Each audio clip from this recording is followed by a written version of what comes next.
Bonjour à tous et bienvenue dans ce tout nouveau numéro de Bulle en Vadrouille où j'ai eu l'occasion d'interviewer, de me balader au sein du rayonnage de Bulle en Stock avec Émile de Panini Comics, chef des ventes junior de la célèbre maison d'édition et surtout un passionné de comics, manga, jazz japonais, BD franco-belge et j'imagine bien d'autres choses.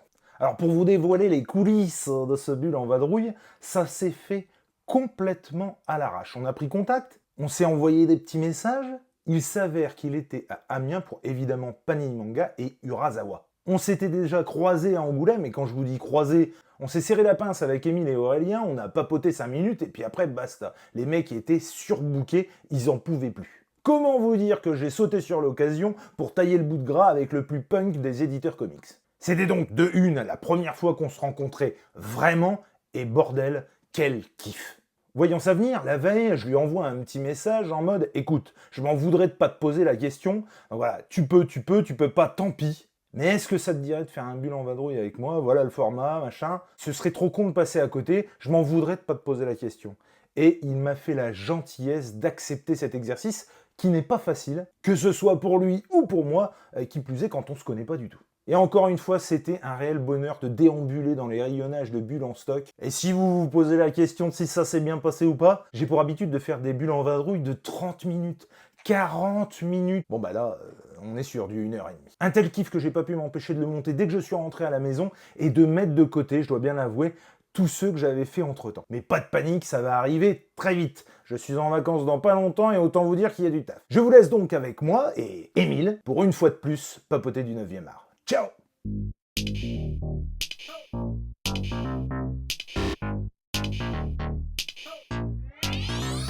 Bonjour à tous et bienvenue dans ce tout nouveau numéro de Bulle en Vadrouille. Je suis dans notre fief amiénois avec Émile. Bonjour Émile, comment vas-tu? Salut Jules. On est très content de te recevoir chez Bulle en Stock. Tu vas nous parler de tes lectures, tu vas nous parler de ta passion évidemment, puisque j'imagine que c'est une passion avant d'être un métier. Une passion qui prend de la place et de l'argent.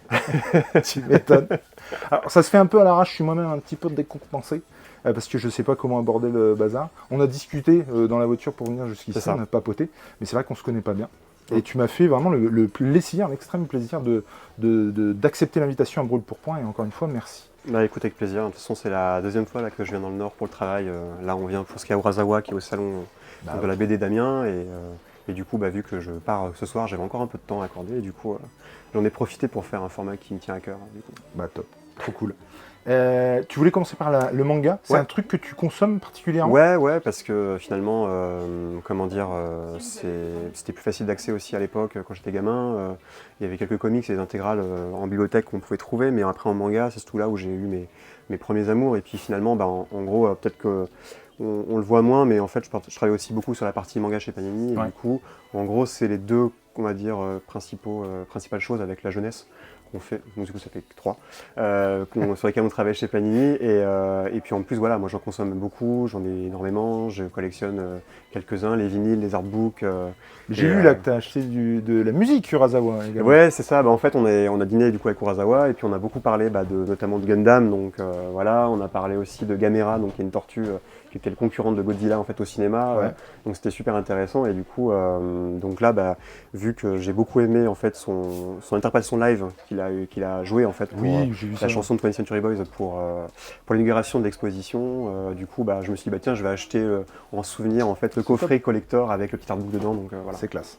Et du coup le manga, toi tu l'as consommé comment? Tu disais que ça avait pris une part, mais tu as commencé par ça? Tu as commencé par la franco-belge? Assez tard en fait. Alors curieusement, tu sais, dans Dragon Ball, moi tu sais comment j'ai découvert? J'ai découvert parce qu'il y avait une pionne dans mon école primaire. Ma mère vient de m'acheter la GameCube et en fait elle m'a prêté Dragon Ball Budokai.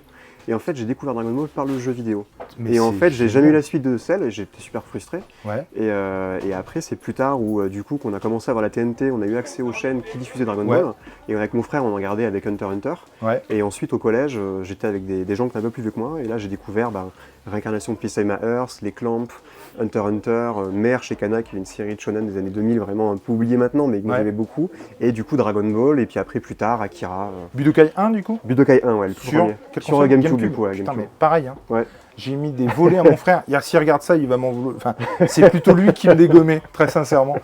On était avec un pote et il nous démontait. Mais littéralement, on comprenait pas comment il arrivait à ça. Je crois que mes parents nous engueulaient parce qu'à la fin, en fait, avec mon frère, on s'insultait.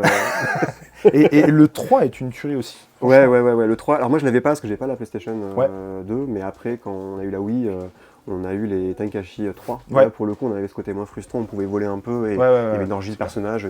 Tu pouvais jouer Chichi contre le dragon de la fin ou je sais pas quoi, c'était trop drôle.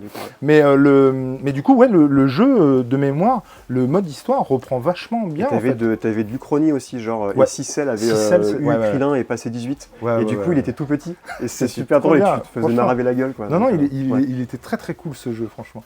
Et du coup, donc, manga, et encore aujourd'hui, t'en lis Ouais, bah déjà pour le taf. Ouais.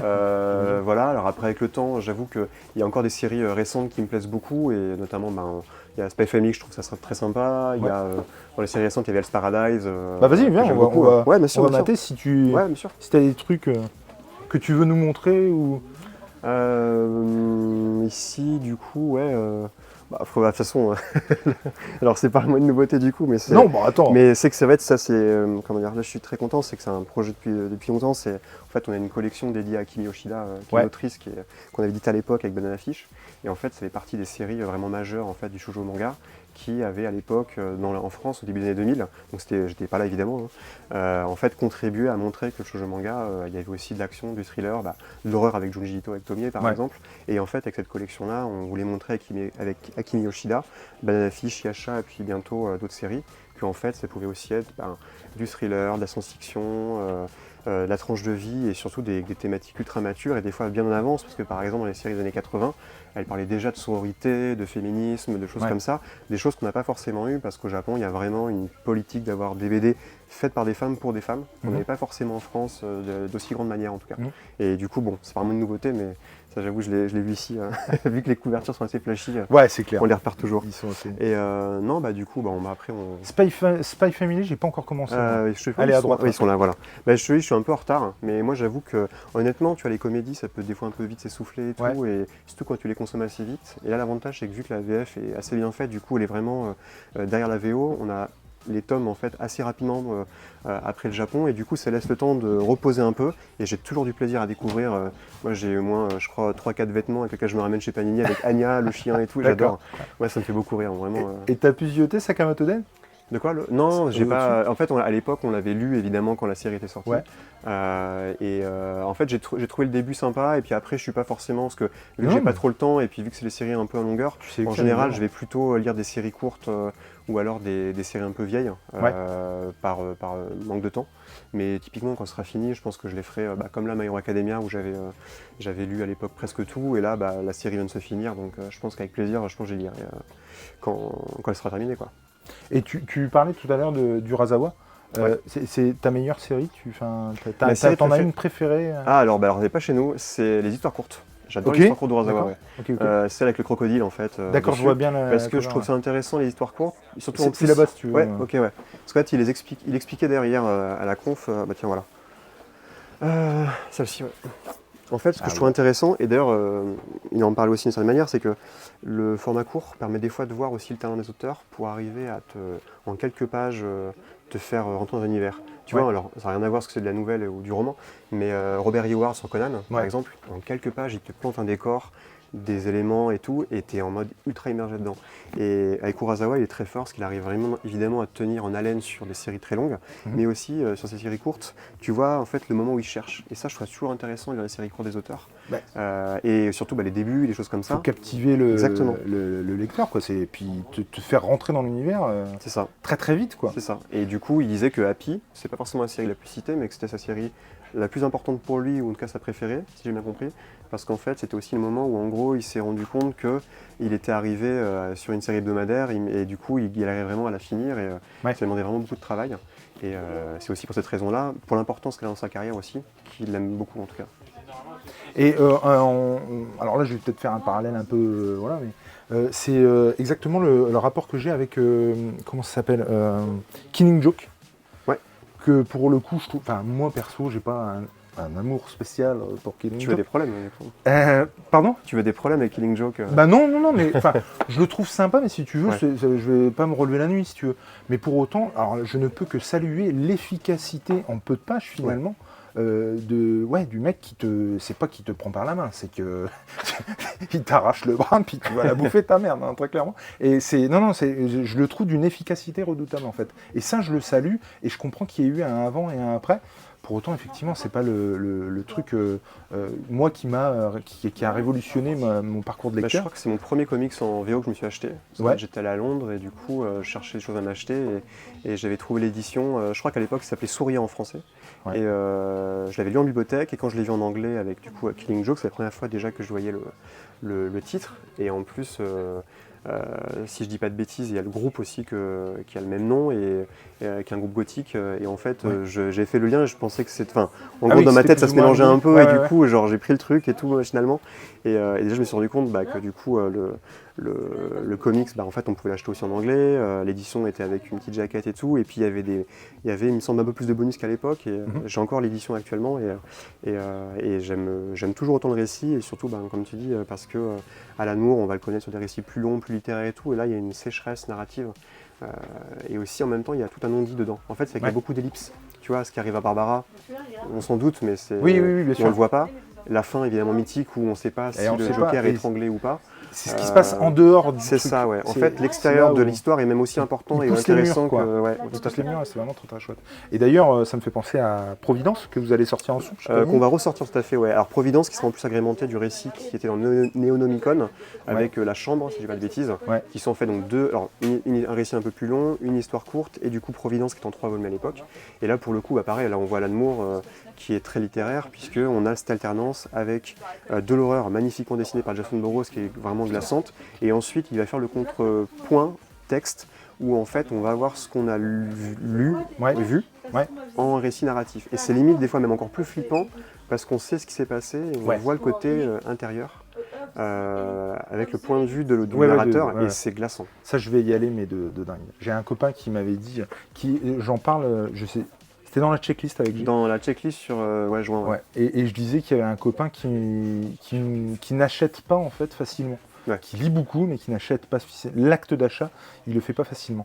Et ça, c'était Day One quand vous l'avez sorti en grand format de luxe. C'est ça, ouais. C'est on avait sorti à l'époque en 3 tomes Providence, avec que Providence. Il est sorti une intégrale. Ensuite, on a sorti l'espèce d'omnibus là, qui était plutôt très beau. Et ensuite, on a fait l'édition du coup là, qui sortira en souple et qui nous permet en fait d'avoir les deux formats, avec le format du coup entre guillemets très prestigieux et le format beaucoup plus accessible, parce que en fait pour un peu plus d'une trentaine d'euros on a quasiment 500-600 pages et c'est super dense. Franchement le temps passé par page est très rentable. Vraiment, très rentable. Franchement. Mais moi complètement, je ne serais pas allé sur le luxe, quoi, sur l'objet de luxe, et je suis très content de pouvoir aller sur cet objet-là, parce que encore une fois, il y a des fois il faut faire des choix. Non mais de toute façon après, comme on le dit souvent, en général on ne sort pas des bouquins qui s'adressent toujours au même public, aux mêmes personnes. Bien sûr. Et en fait, en soi, tu vas être prêt, par exemple pour Killing Joke, à mettre 250 € pour l'artiste édition de Bolland, qui a tous les trucs énormes. Et après, tu vas peut-être pas vouloir le mettre, et du coup, tu vas plutôt prendre l'édition à 16 €, je crois qu'elle est à 16 € chez Urban, parce que tu veux juste faire le récit et pas t'intéresser au dessin. Enfin, ça va dépendre de ton degré de nerdisme, d'obsession sur un truc. Tu vois, moi j'étais le premier à critiquer, ils le savent sur la chaîne, les Urban Limited, je voulais pas en entendre parler, machin. Ils ont sorti Urban Halloween, un long Halloween. Ensuite, à merde avec toi, j'ai donné mon argent. Tu vois, pareil sur les Murphy. Hein. C'est vrai que j'ai déjà une noir et blanc, et c'est ce que j'ai fait signer à l'auteur, tu vois, quand j'ai eu, j'étais très content. Je me suis dit, j'ai déjà une édition de malade, et en plus je le fais signer par l'auteur, mais super, banco quoi. Moi, ça je m'en vante allègrement au fil des vidéos. Moi j'ai demandé, tu sais, ils avaient oublié Urban de mettre Batman. Sur le noir et blanc, Sur le noir et blanc. Et en fait, j'ai fait dire à la repré d'Urban qui était là, à Sean Murphy, qu'ils avaient, parce que je suis nul en anglais, qu'en fait, qu'ils avaient couillonné l'édition et s'ils pouvaient me rajouter au Posca Batman. Donc j'ai le Batman écrit par Murphy sur le dos. Je trouve ça très clair et je trouvais ça tellement drôle que la repré le traduise. C'était vraiment. Mais j'ai toujours des moments un peu chaotiques comme ça. Et je sais pas si tu veux. Il y avait les séries Gundam qui m'intéressaient, mais il y a un peu de monde, alors j'ai peut-être pas bousculé. Bon, en tout cas, on y retournera plus tard. On y retournera plus tard. Après, on peut faire des coupes. On parle jamais assez de Gundam. Alors moi j'ai découvert ça avec ma fille, les Gundam à monter. Tu parlais d'Easter egg. À Montpellier. Et le premier Gundam que j'ai acheté sous les conseils d'un ami, c'était pour ma fille. J'ai pris un pied à monter ça et je suis prof d'art appliqué. Et je trouve que c'est extraordinaire le boulot qui est fait. C'est un truc que tu montes sans colle. C'est ça. Et c'est magnifique. Et j'encourage Sans vraiment colle. tout le monde Mais à faire ça avec ses gamins. il faut avoir au moins 2 bonnes pinces, je pense. Une pince Ouais. plutôt pour les trucs un peu bruts, une pince pour les finitions. Ouais. Et ça, c'est vraiment qu'on va sur les modèles déjà un peu plus détaillés. Parce que pour les modèles de base, type, alors si je dis pas de bêtises, parce que j'en ai jamais monté ceux-là, ils sont. Enfin, C'est je voulais vraiment- déjà les modèles un peu détaillés, c'était les SG et les AG. Ouais. En fait, ceux-là, ils sont plutôt simples. Et par contre, dès qu'on va sur des RG ou MG ou PG, Ok. il vaut mieux avoir 2 pinces et sous une lime pour les pièces. Ok. Parce Pour que les- sinon, des d'accord. fois, on est vraiment à 1 ou 2 mm près. D'accord. Et en fait, pour tout que s'imbrique parfaitement, et surtout aussi pour que ce soit clean et qu'il n'y ait pas trop de Oui, traces. bien sûr, bien sûr. Voilà. Ça, Je, c'est mon- je trouve ça vraiment c'est prodigieux d'ingéniosité. c'est incroyable. Enfin, Et tu vois, avec d'autres maquettes, j'ai maquettes d'autres fabricants, notamment le Godzilla Evangelion. Ouais. C'est pas Bandai qui le fait, et ça se sent au niveau de la finition et Ouais, du feeling que tu as. Moi, c'est vraiment une activité un peu puzzle, tu vois, Bah du oui, soir, c'est ça, bien pour sûr. me détendre, tu vois, c'est le thé, mes petits trucs, je mets mes petites lunettes, parce que pour les toutes petites pièces et pour les tout petits stickers, avec mes gros doigts, c'est un peu compliqué. Ah, les Et, gros doigts. les gros doigts, Eh voilà. oui. Team gros doigts. C'est ce qu'on fait, ouais, voilà. Si tu nous regardes. Et du coup, non, en fait, quand tu fais avec ta petite pince et pile à mettre tes stickers et tout Mais ouais, dessus. c'est génial. Mais en fait, Gundam, après, ça c'est vraiment sur le tard que je suis venu au montage des maquettes, Ouais. parce qu'on n'en trouvait pas aussi facilement Non, c'est vrai. que maintenant. Et non, au départ, moi, c'était il y a plus d'une dizaine d'années, j'avais découvert en fait les films donc qui remontaient en fait la série d'origine 79 Ouais. et qui m'a vraiment marqué. C'est des films de 2h30, il y en a 3. Et ils sont vraiment incroyables. C'est un truc que je suis jamais allé dessus. Ah mais c'est incroyable. Et Ouais. surtout après ce que tu peux faire c'est que tu as plein de points d'entrée avec des séries récentes, notamment actuellement, et Urasawa Dargard du coup j'ai découvert, c'est que tu as la série Gigax qui sort Ouais. sur Amazon, Ok. et là qui est la série la plus récente en date, et qui en fait part de la première série pour aller vers autre chose. Et en termes de chara design, on n'est plus sur le chara design un peu historique de Yoshikazu Yasuhiko, qui est le chara designer de la série d'origine. On part sur le chara design de Pokémon en fait. C'est un ouais. mec qui a bossé dessus, donc on a un truc très pop, très un peu hipster, très sympa. Et en fait par une équipe qui n'est autre que le studio Chara, qui est en fait fondé par des anciens de Gainax. Donc tu as littéralement le méca designer d'Evangelion, les réalisateurs l'équipe et de choc, animateurs quoi. dessus, et donc à Japan Expo, où j'ai très hâte. Ils vont tous être là pour l'anniversaire et d'Evangelion en diffusant le 4e film du remake, Ouais. et en même temps pour Gundam. Donc moi dimanche je suis indisponible. C'est quand? C'est là, non? C'est dans un mois. Ok, Un mois, ok. début juillet du coup. D'accord. Bon, bah, vous savez où vous pouvez Vous pouvez, retrouver. voilà. Et du coup, Pardon, ouais. non, t'inquiète, les Fly ou Dragon Quest, est-ce que c'est un truc que Bah, tu t'as sais, lu, très pas lu? peu finalement, parce que les jeux, j'ai découvert assez tard, et le manga aussi, mais je sais que c'est assez générationnel. Ouais. Mais là, pour le coup, je suis un peu passé à côté, très honnêtement. Du coup, non, alors après, ici, qu'est-ce qu'il pourrait y avoir Tac, tac. Là-bas, il y a les One Piece, évidemment. Il y a Bah, les Junjito, que tu disais. toujours pas lu One Piece. C'est vrai. En fait, à l'époque, tu sais. J'ai commencé, Enfin, à moi. l'époque, j'ai l'impression d'avoir 80 ans, tu vois. Non, en fait. Oui, ce fais que- gaffe c'est- à ce que tu dis, parce que j'ai l'impression d'avoir 44 ans, je suis pas loin.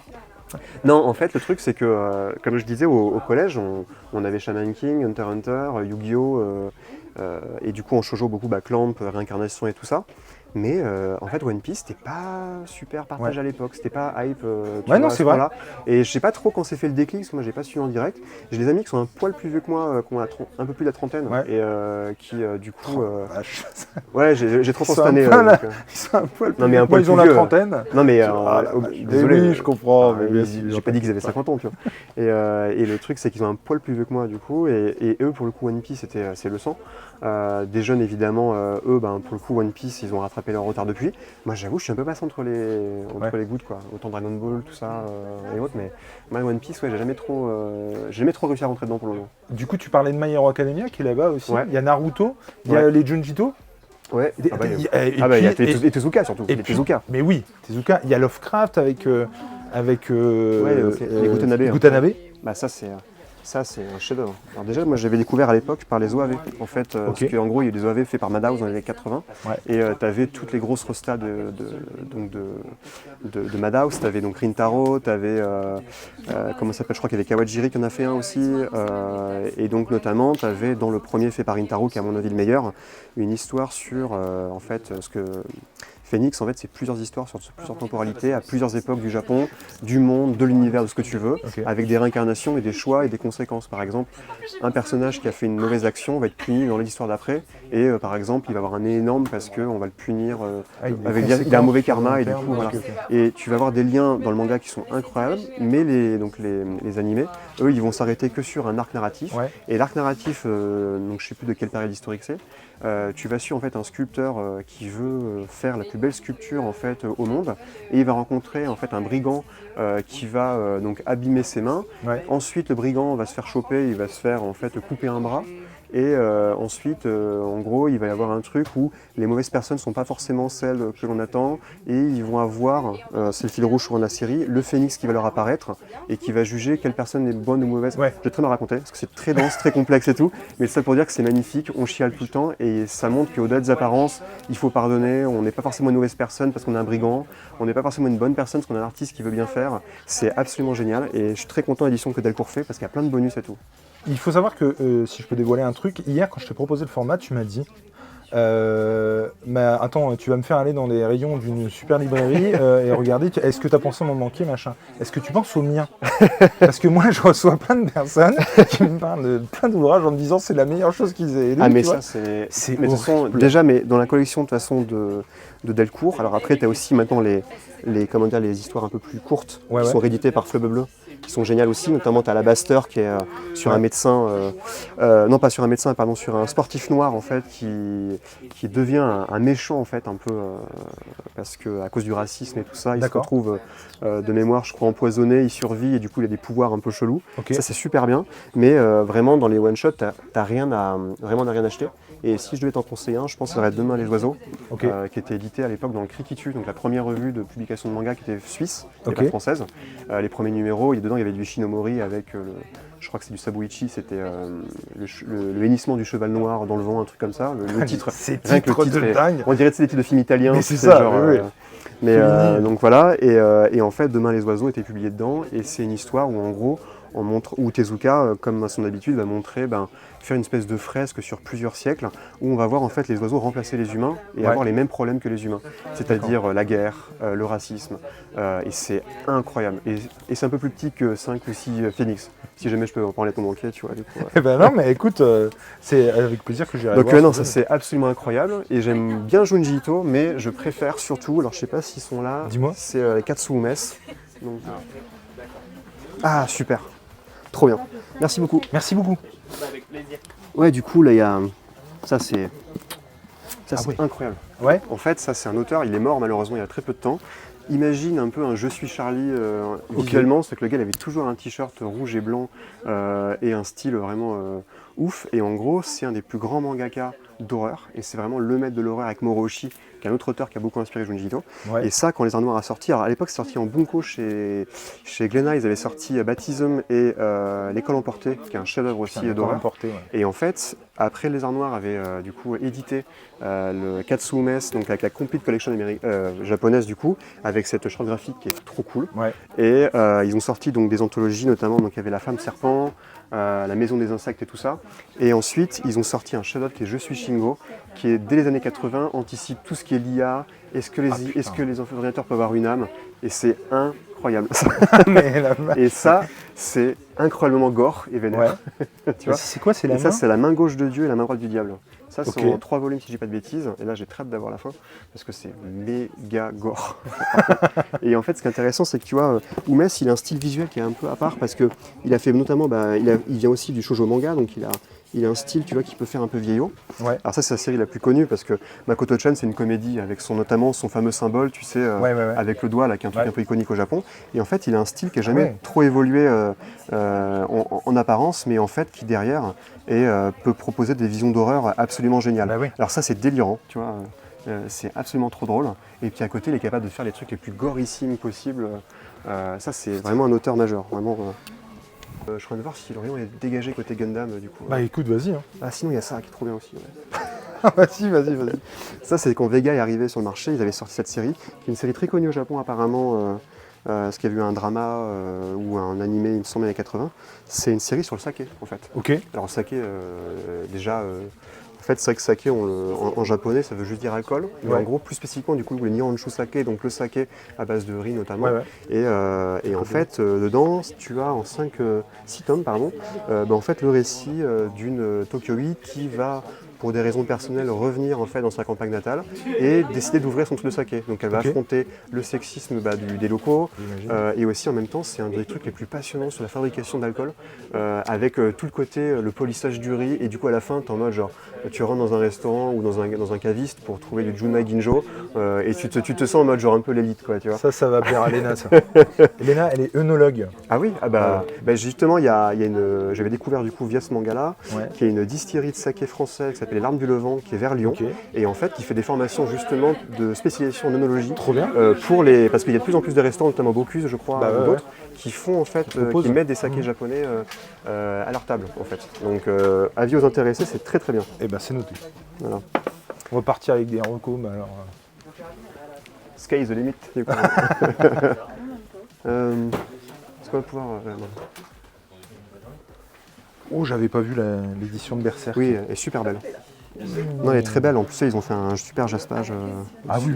Tu vois, elle est vraiment. Moi, j'avais acheté la Dark Horse à l'époque parce que tu sais, Dark Horse, les États-Unis, ils font les gros formats. Ils ont fait, je crois qu'il y a Vagabond comme ça. Il y en a. Donc Vagabond, c'est Viz peut-être. Mais en tout cas, aux États-Unis, il y a quand même de grosses éditions. Et en fait, c'est avec nos Fan Club, on a fait un peu ça, des gros pavés. Et là, je suis content que ça arrive un peu parce que du coup, ça permet d'avoir des beaux livres-objets aussi. Complètement. Donc, non, c'est... tu le sais, de toute façon, on en a parlé dans la voiture. Ces livres-objets, c'est aussi des trucs intéressants. Faut pas en proposer trop, faut pas trop proposer de tout dans le même format.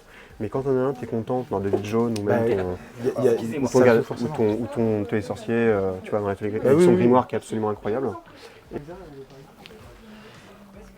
Donc ça c'est trop bien. Alors parce qu'en fait, ça, du coup, c'est en gros pour l'histoire. Donc, comme je disais, Gundam, c'était une série qui était issue qui est un animé des années 70. Et en fait, un des chara-designers de la série, Yoshikazu Yasuhiko, qui travaille aussi sur l'animation, en gros, ils lui ont proposé en l'année 2000 de faire un remake de la série en manga. Il dessinerait lui-même en fait. Et à l'époque, il a eu quelques frustrations parce que, en fait, il s'est un peu, on va dire, absenté pour des raisons d'épuisement. Il était à l'hôpital parce qu'il travaillait trop. Et du coup, il y a eu quelques manques techniques dans la série qui fait qu'il y a des épisodes qui n'étaient pas sortis en Occident, par exemple. D'accord. Et lui, du coup, ils lui ont proposé au chara-designer de base, celui qui a fait toutes les visuels couleurs de l'époque et tout, de faire en fait l'adaptation manga. Et du coup, Vega l'a proposé. Tu vois, j'essaie de trouver des illustrations couleurs là, pour te montrer son style, mais Yoshikazu Yasuhiko, c'est un des plus grands artistes, vivants. Il fait de la peinture, Ah ouais. C'est un génie, quoi. Ah ouais, non, c'est classe.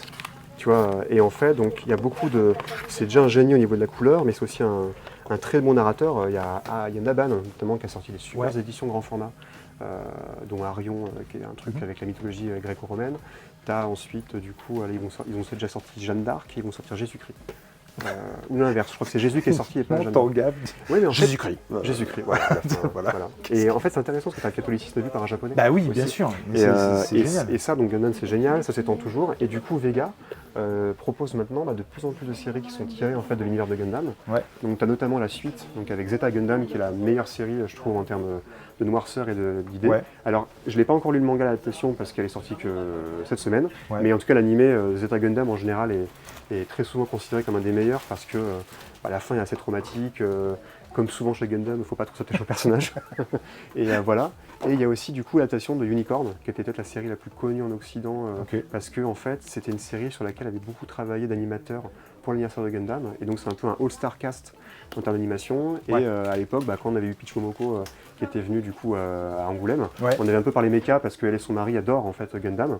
Et notamment, du coup, ils avaient dit que c'était vraiment leur série préférée, Unicorn. Et l'animé parce que justement c'est vraiment du méca porn avec genre des micro-animations de doigts que tu vas voir, c'est un plaisir de tous les instants, vraiment. Et il y en a d'autres qui vont sortir en juillet, j'ai très hâte, vraiment, voilà. Mais c'est marrant quoi, du coup, parce que ça tu vois pour moi c'est bien plus vieux que toi en fait. Alors, le manga il date des début 2000, l'origine. Début 2000, tu vois, la série 79. Les Gundam quoi, enfin pour moi c'est... Ouais mais tu sais c'est un truc qui a jamais... C'est comme si tu me disais ça sur Star Wars, tu vois, il y a ça a jamais cessé. Par exemple, je sais qu'en France, il y a beaucoup de gens qui adorent Gundam Wing. Parce que Gundam Wing c'est la première série qui était diffusée en France de mémoire. Je crois que c'était en 97 sur M6 ou quelque chose comme ça. Moi c'est une série que je déteste. D'accord. Je la trouve horrible. Enfin en termes d'histoire et de personnages, je déteste les personnages. Par contre l'opening est trop bien et du coup en karaoké, bon, il est possible En que je me sois karaoké, laissé aller. je me laisse voilà. aller. Est-ce Non. que tu veux qu'on Ouais, aille bien plus, sûr, pardon, pardon. Non, t'inquiète, vraiment. Ouais, bah c'est pour ça que je lui ai dit. Ah bah attends, si. Attends, ça c'est... Bon, ok, je suis un peu de corpo parce que voilà. Ah bah vas-y. Mais, Ça, on en a parlé il y a pas longtemps, il me semble. Ça, en fait, c'est un monument à plusieurs titres. Et Ouais. c'est justement pour ça que, justement, au niveau des textes, on a essayé d'aborder tous les trucs que ça a couvert, parce qu'on a à la fois un manga qui est un manga de sable ultra important, et une vision beaucoup plus, une vision du Japon qui est assez particulière, qu'on pouvait opposer à celle de Kamuiden de Sanpei Shirato, qui est l'autre grand chef-d'œuvre, sorti quelques années avant en fait au Japon, qui était beaucoup plus marxiste. Là, une version un peu plus droitière, on va dire, mais qui est incroyable. Déjà graphiquement, on a Goseki Kojima qui fait des pages qui sont incroyables, et en fait tout vraiment respire le chef-d'œuvre, quoi. En fait, et en fait, c'est aussi important parce que du coup, c'était aussi un style graphique qui s'est imposé petit à petit, ultra réaliste. On le voyait aussi, c'était une publication qui était le manga action, il y a eu un manga de Hakata qui est sorti, qui est revenu sur manga action. Ouais. Et l'importance que ça a eu, c'était la revue dans laquelle on retrouvait Lupin 3. Oui. Des choses comme ça, et aussi Baron Yoshimoto, des grands auteurs. Et avec le Fun Club, on avait vraiment cette fresque sur la vengeance avec une idée très simple. Donc Kazuo Koike, qui a fait aussi Crying Freeman et tout ça, qui s'est dit on va mettre un mec super balèze, on va lui donner un point faible, c'est qu'il a un gamin avec lui. Et du coup, on a ce côté vraiment très vulnérable qu'est le gamin, mais on va aussi se rendre compte que ce gamin-là, il est multi-traumatisé Oui. parce qu'il a vu littéralement tout le monde mourir. Je pense que voilà. Et c'est aussi important parce que du coup, au-delà de l'importance que ça a eu en tant que manga, il y a aussi une adaptation qui a été faite par Kenji Misumi, produite par Shintaro Katsu, qui est un grand acteur japonais. Et du coup, c'était aussi un des films de sabre qui a signé le début de la fin des films de sabre. Ouais. Parce qu'on a quitté un peu le côté très classique des années 60 avec les 50-60 de Kurosawa, pour simplifier on va dire, pour après arriver à un truc beaucoup plus pop, où il y a littéralement des fois des gadgets à la James Bond, un peu plus de gore, un peu plus de cul aussi. Et du coup, ces trucs-là ont fait qu'après, c'est un peu aussi la fin d'une époque, en fait, ces genres de films-là. Et c'est aussi un manga qui est important, parce qu'après, il a des influences multiples. Frank Miller a fait les couvertures d'édition américaine à l'époque. Sienkiewicz aussi, je crois qu'il y a eu aussi Matt Wagner qui en a fait des couvertures pour l'édition américaine. Et au moment où on voulait la ressortir, on voulait nous baser plutôt sur l'édition japonaise pour cette fois proposer un peu une nouveauté niveau visuel. Mais on a eu un texte donc, qui a été écrit sur Frank Miller dans l'histoire, enfin dans le deuxième album, je crois. On a aussi l'influence que ça a eu sur le Wu-Tang Clan, en fait, sur l'hip-hop, parce qu'il y a des samples en fait, de le Fun Club dans un album de RCA, si j'ai pas de bêtises. Et en fait, tu as aussi du coup une influence au cinéma avec Miller, avec du coup le gore, parce que la version américaine a marqué Tarantino, il y a des références à ça, Mandalorian, tu vois. Ça pue vraiment. C'est vraiment un truc qui a imprégné, quoi. Ouais, voilà. Littéralement. Donc voilà, si vous voulez en savoir plus, de toute façon, tous les textes sont dedans. Et c'est vraiment en tout cas un manga à posséder pour ce qu'il est déjà, et aussi pour tout ce qu'il a été, tout ce qu'il a influencé. Ça, c'est vraiment un truc majeur à avoir, quoi. C'est patrimoine de fou, quoi. Évidemment, on se retrouve du côté comics. Ouais. Je me suis dit que j'allais peut-être arrêter de lui faire acheter des mangas. Tu vois. C'est-à-dire que quand on voit le manga, j'avoue que du coup, je me dis, mais mon Dieu, on va passer un temps de malade au comics. et ce sera avec plaisir. Ouais. Alors, dis-moi du coup, tu en as sélectionné un direct? Ouais, parce qu'en fait, je voulais vraiment en parler, parce que c'est vraiment une découverte récente. C'est ce que j'aime beaucoup chez DC, c'est alors c'est peut-être un peu bizarre étant donné qu'on édite Marvel, mais ce que j'aime beaucoup chez DC, en fait, c'est ce côté, le respect de la continuité, le respect aussi des récits de l'âge d'or et tout ça. Et c'est quelque chose, en fait, qu'on voit beaucoup avec, par exemple, l'âge d'or de James Robinson, qui était à l'époque en Urban Confidential, qui est un super récit. Oui. Et après, aussi avec le Dacia Darwin Cook, qui pareil prend un peu la suite de ça thématiquement. Et finalement, tout un peu ce côté héritage se retrouve dans surtout une série qui est JSA. Et quand Urban a annoncé les JSA, j'avoue que moi j'étais très content parce que du coup j'ai pu découvrir dans les meilleures conditions possibles en fait cette série-là, avec du coup des super textes, en même temps tous les à côté avec les récits courts des fois un peu façon un peu récit polar pendant la Seconde Guerre mondiale, ça c'est assez génial. Et du coup en VO je me suis acheté donc les Starman de Robinson parce que c'est ce qui vient un tout petit peu avant. Je me suis aussi acheté du coup les Sandman, Mystery Theater, parce qu'on voit le vieux Sandman dedans, et du coup je me suis intéressé à ce qui sortait et tout. Et ça c'est vraiment incroyable. Et la série de Jeff Lemire qui sort actuellement, la nouvelle série, alors là pour le moment on est qu'à, je crois, le 8e numéro est sorti je crois ce mois-ci. C'est vraiment très bien et très touchant aussi parce que du coup je lis en fait sur deux fronts et du coup il y a des personnages dedans qui qui passe un sale moment dans la nouvelle série, quoi. Et en fait, c'est vraiment très bien aussi. La série de Jeff Lemire, elle est vraiment cool, quoi, je trouve. Du coup, ça me permet de rebondir sur un truc. Le fait ça fait 2 fois que tu parles de VO. Ouais. Tu la consommes comment, que ce soit Marvel, j'imagine, pour voir ce qui va arriver pour le taf.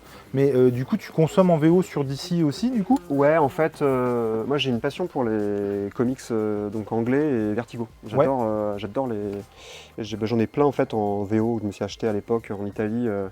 Quand des fois j'étais allé aussi parce que Panini notre siège est en Italie, et enfin le siège du coup monde, et du coup j'ai tombé sur un vendeur italien qui vendait des gros lots de séries Vertigo, notamment les premiers Sandman Mystery Theater, et après quand ils ont fait un compendium du coup d'ici, je me suis acheté comme ça, et en fait pour en gros résumer, à Nice on a un comic shop qui fait de la VO, et puis des fois quand je vais en tournée à Lille, à Astro City, j'ai acheté de la VO là-bas, mais on va dire au quotidien ça se doit être par Fictionaute et Pulps, je vais souvent à Paris aussi, du coup Pulps, album, en général de toute façon je suis dans toutes les crèmeries moi. Non mais tu consommes, je consomme beaucoup de VO, en parallèle beaucoup de VO. Surtout des trucs assez vieux des fois, où par exemple on va parler peut-être de Brian Talbot, tu vois, avec notamment, tu vois, où est-ce qu'elle est? Tac tac. Je l'ai vu hier quand je suis passé. Voilà. Hop, ça. Top 5 des meilleurs BD du 21e siècle. Mindphobia, arrête pas de gonfler avec ça. Ce sont cet auteur-là et je pense le plus grand auteur. Ah ouais. Pardon. En fait, cet auteur-là est vraiment l'auteur. Anglais originel, parce que de mémoire, ça c'est mon libraire à Nice, du coup Guillaume qui m'a raconté ça, c'est que dans le courrier des lecteurs de sa série Luther Wright, en fait tu avais dans le courrier des lecteurs des Grant Morrison, des Alan Moore qui exprimaient leur admiration pour Brian Talbot. Et ce mec-là a d'une humilité folle, et en fait c'est quelqu'un qui peut tout dessiner, tout raconter. Il fait aussi bien une série uchronique avec un blaireau qui va citer la BD franco-belge, faire du steampunk et tout ça, ou de l'action façon Tarantino. Il va aussi bien te faire. C'est vraiment le truc qu'il fallait pas me dire. Non mais, dans le sens où j'adore. Il va aussi te faire, tu vois, un super récit ultra touchant sur l'inceste, mais en fait à travers en fait les contes pour enfants aussi. Et une illustratrice anglaise avec une gamine qui va se mettre dans ses pas. Et avec la métaphore du rat et tout, c'est d'une justesse, c'est absolument bouleversant, c'est sûrement ça peut être une de ses meilleures BD. Et du coup, je sais pas s'ils le sortiront, mais j'imagine que oui. Il y a donc sa série Luther Wright, qui est un peu son grand œuvre, qui est un récit niveau graphique. Ah ouais. C'est incroyable. Franchement, graphiquement, c'est un des plus beaux trucs jamais faits. C'est du Gustave Doré, quoi, le truc. D'accord, ok. En gros, de la gravure, enfin, comme de la gravure, t'as des planches, mais je sais pas combien de temps il a passé pour faire ça. Il a eu une suite qui s'appelait Art of the Empire, je crois. Et il y a un troisième qui est sorti il y a très peu de temps et que j'ai acheté à Astro City quand je suis passé à Lille. Je dis, oh putain, tu l'as! Donc je l'ai chopé. Et du coup, je suis trop content parce qu'il a annoncé une suite à Granville, qui passera avant, du coup. Et j'ai très hâte, j'avoue. Ah la vache, c'est trop. Non, ouais, c'est trop bien. Et ça, du coup, typiquement, j'ai acheté en VO, je l'ai racheté en VF, du coup, ça. D'accord, ok. Donc j'ai revendu mon album, voilà. Et ce qui avait une grosse intégrale, en fait. Le seul regret que j'ai, c'est qu'en VO, à l'époque, il est sorti, en fait, façon, tu sais, le chat noir, un peu, tu sais, les cabarets, ou un peu années folles, tout ça, niveau graphique. C'est qu'en fait, tu avais un truc toilé et tout. Et la première édition anglaise était comme ça.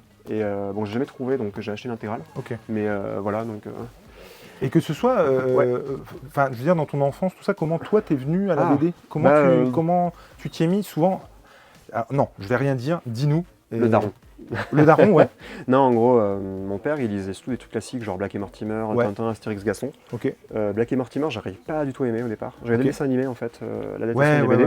Et comme beaucoup de gens, je crois, la marque jaune était celui que j'arrivais à lire. Par contre, je arrivais sur les spadons et ça me tombait des mains, quoi. Et après, j'ai appris à aimer le côté un peu désuet, le côté très anglais, très enlevé du truc, les liens avec l'opéra, parce que R.P. Jacob, c'était un féru d'opéra. Donc, non, c'était vraiment super. Et du coup, après, petit à petit, quand j'ai commencé à découvrir le manga, ça m'a donné un autre angle. Et puis après, j'ai creusé. Du coup, j'allais à la bibliothèque et je prenais des rayons entiers et je les empruntais, je les rendais le jour même. Parce qu'en fait, je faisais de la musique et du coup, au conservatoire, on avait la bibliothèque qui était juste en dessous. Et vu que j'avais pas mal de pauses entre chaque cours, je prenais des BD et en fait, je les déglinguais pendant les cours parce que je me faisais chier en fait en cours de solfège. Et donc, je m'étais fait engueuler plusieurs fois. Donc voilà, ça m'est arrivé d'avoir des mauvaises notes à l'école parce que je lisais des BD en fait en cours. J'ai aussi fait mes contrôles rapidement pour lire les BD. Et du coup, je me suis engueulé parce que du coup, on a dit, est-ce que tu pourrais déjà finir ton devoir correctement et après, on en parle. Voilà. Donc, donc j'ai toujours lu assez compulsivement. Et on va dire, ouais, les grands chocs, ça a été notamment, je crois que j'ai raconté, je sais plus si c'est chez G ou autre, mais que ma grand-mère m'avait acheté en bande dessinée en kiosque La Chasse de Craven. Ouais, En oui, collection kiosque. c'est ça, ouais, t'en parles. Et du coup, je l'ai raconté à Bob McLeod, qui est l'encreur de la série. Ouais. Il m'avait dit, ça va, t'as pas l'air trop niqué. Parce qu'il a dit qu'évidemment, beaucoup d'enfants l'avaient dit qu'on leur avait offert à BD-là, ils étaient beaucoup trop jeunes en fait pour la lire. Quoi. Donc voilà, j'ai lu du Drouillet aussi gamin par hasard, et Canardo aussi, donc de Sokal. Qui était beaucoup trop violent en fait par rapport à mon âge, mais la BD est encore vue par, je pense, ma grand-mère encore comme un truc pour enfants. Et du coup, j'ai lu des trucs un peu à rados, et puis après, en bibliothèque, les Samis de Cauvin, qui sont un truc sur Elliot Ness, Les Incorruptibles, qui est trop drôle aussi en BD franco-belge. Et puis après, ma manga. Et le comics, du coup, t'es passé par la porte Big Two ou en non, premier? Pas du tout, non. Alors un peu si. Ou Vertigo, ouais, du coup, non, comme ouais, tu plutôt disais. les trucs indés. En gros, en fait, dans la bibliothèque, ils avaient les intégrales Panini, donc ils avaient les X-Men de Romita, ils avaient les Captain America, ils avaient les Spider-Man de Ditko et Lee. Mais en Batman et DC, il n'y avait pas grand-chose. Je crois qu'il devait y avoir un long Halloween ou peut-être Killing Joke, ouais. Mais en fait, non, j'avais découvert, il y avait dedans, il y avait notamment, je crois qu'il y avait peut-être pas du Hellblazer, mais en tout cas, il y avait du Sandman, c'est sûr. J'avais lu du Sandman à l'époque. Et en comics, ouais, je sais plus trop ce que j'avais lu en fait. Honnêtement, il n'y avait pas trop tant que ça à la bibliothèque. En fait, je viens d'une ville au nord de l'Auvergne et du coup, on n'avait pas une bibliothèque très fournie niveau comics. C'était plutôt franco-belge et tout. Par contre, mon gars, ils avaient une super rayon. D'accord. C'est vrai que le gars, il s'occupait de la musique et il avait des super recos musicales et en manga, il avait un super rayon. C'est là que j'ai lu les No Fun Cub, c'est là que j'avais lu les Done It's an Endless World, les Banana Fish, beaucoup de titres en fait chez nous en fait. Je les ai lus en fait il y a 20 ans. Donc, mais du coup, tu étais gros consommateur au final. Le premier truc, c'est vraiment la bibliothèque, quoi. Ouais, à fond, ouais. C'est fou, ouais. Parce qu'en fait, moi, j'avais déjà la question de mon père, et une fois que je l'ai déglingué, du coup, j'étais en bibliothèque. Il fallait autre chose, il fallait... Ma petite dose, quoi. Donc, bah non, mais c'est ça. Et pour le coup, c'est clairement logique, quoi. En fait, avec tous ceux que j'interroge, souvent, c'est les grands-parents, en fait. Ouais. C'est pas forcément les parents, ou alors on s'intéresse pas forcément à ce que lisent nos parents. Ouais. On s'y intéresse après. Mes grands-parents, ils lisent pas trop de BD, honnêtement. Mon grand-père, non, et mon grand-père, c'était plutôt la musique et des trucs comme ça. Ouais. Mon père, la BD, mais il n'a pas forcément trop creusé, il aimait juste des polars et des trucs comme ça. Et donc, Back et Mortimer, j'avais déjà dit, mais si à l'époque, Black Sad, quand ça a commencé, qu'est-ce qu'il y avait d'autre aussi Qu'est-ce que j'adore. Non, et puis après, si, en fait, curieusement d'ailleurs, c'est lui aussi qui m'a fait découvrir Providence, un ami de mes parents qui, lui, par contre, m'a fait découvrir Deux Capes et Deux Crocs. Ouais. Et ça, j'avoue, c'était incroyable. Ah ouais. Ça, une bonne découverte. Deux Capes et Deux Crocs, c'était. J'ai jamais lu. C'est incroyable. Justement, tu retrouves le scénariste des Indes Fourbes, c'est Erol qui avait fait Deux Capes et Deux Crocs. D'accord. Et c'est super enlevé. En plus, du coup, en gros nerd de bouquins, t'as plein de trucs où ils font des parodies de Molière dedans. Ah oui. Donc c'est super drôle. Ils citent Cyrano, parce que t'as littéralement Cyrano qu'ils affrontent à l'épée. Non, c'est vraiment une super. Ce sont des grands chefs-d'œuvre. Dans mes BD préférés, Deux Capes et Deux Crocs, je les relis régulièrement. Ouais. Et avant de passer au B2, et notamment chez Panini, parce qu'on ne va pas faire l'impasse évidemment, le fait est que t'as comme ça des séries indées, parce que je pense. Hellboy, tu vois. Hellboy, si, le taxi, je suis con, Hellboy. Hellboy, ça m'avait retourné le cerveau. En plus, il y avait les films de Del Toro à l'époque. Ah putain, mais... Et du coup, ça me retournait parce que esthétiquement. Tu vois, j'adore les séries japonaises genre Ultraman, ça. Et je sais plus si c'est pour les séries américaines, mais Mignola a fait des covers. Ouais. Les covers de Mignola sur Ultraman, elles sont. Tu vois, si j'avais de la thune, je m'achèterais trop, quoi. L'original, mais tout ce que tu veux. Genre. Et en vrai, non, j'aimais bien parce que. Et j'aime encore plus maintenant. Parce que du coup, je découvre via les rééditions de Delcourt, les BPRD, tout ça. Ouais, les BPRD. Qu'on n'avait pas forcément en bibliothèque. C'était en fait, tout ce lien que j'aime bien avec, un peu comme ce que fait Alan Moore, c'est du coup un grand melting pot d'influence, à savoir telle mythologie, tel truc, et tu retrouves ça aussi chez Talbot. Ce que j'aime beaucoup avec la BD, c'est de me sentir con. En fait, j'aime pas comprendre ce que je lis, et j'aime être poussé à lire autre chose en mode genre, un peu comme ça à la fin d'Evangelion, où Hideaki Anno était dans des grands coups de pied en disant bon, allez, sors de ta grotte, ouvre-toi aux gens, découvre le monde, quoi. Ouais, c'est ça. Et ce que j'adore avec ça, c'est en mode, si tu lis que de la BD, tu risques d'être un peu limité.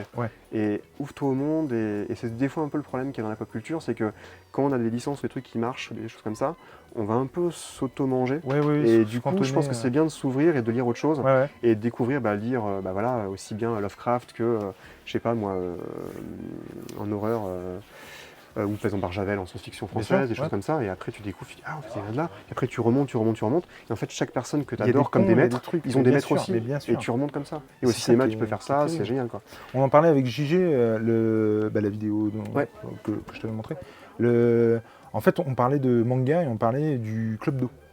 Et en fait, en parlant, on se rendait compte à quel point elle avait influencé, sans le savoir, en faisant passer du manga.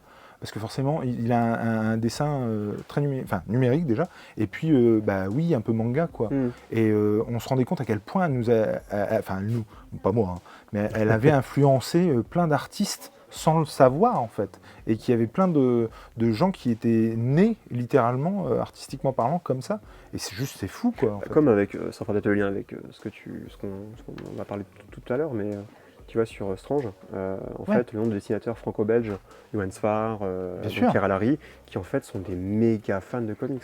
Pierre Allary, il est niçois, et des fois quand il est en dédicace, on parle un peu. Et du coup, lui, par exemple, sur Romita, il est imbattable, tu vois. Laurent Lefebvre.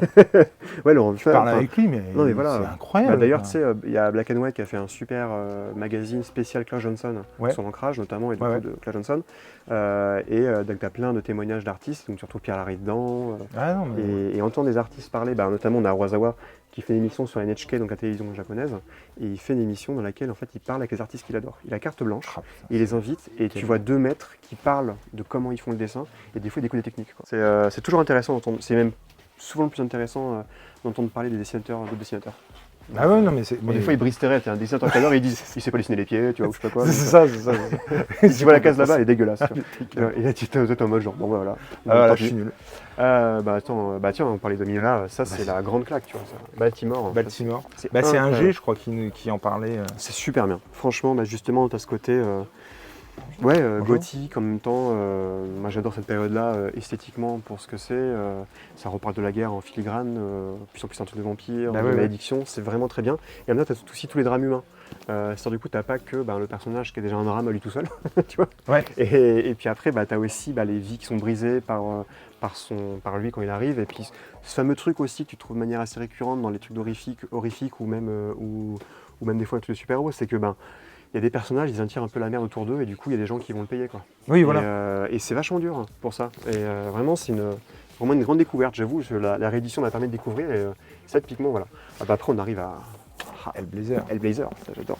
Je sais pas pourquoi ça m'étonne pas que tu aimes ce genre de truc. C'est trop bien, et j'ai découvert par ceux de Garcenis au départ, quand il a un cancer et qu'il va crever.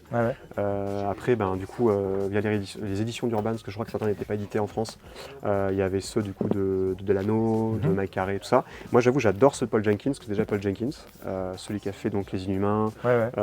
Déjà, rien que Les Inhumains, Wolverine des origines et Sentry, quand même. Bon gars. C'est ça. Je veux dire, je connais pas Polo, mais voilà. Donc, c'est ça. Et ça, c'est très bien. Et en plus, vraiment, c'est pareil en heure de lecture. C'est vraiment, parce que c'est quand même ça peut être dense.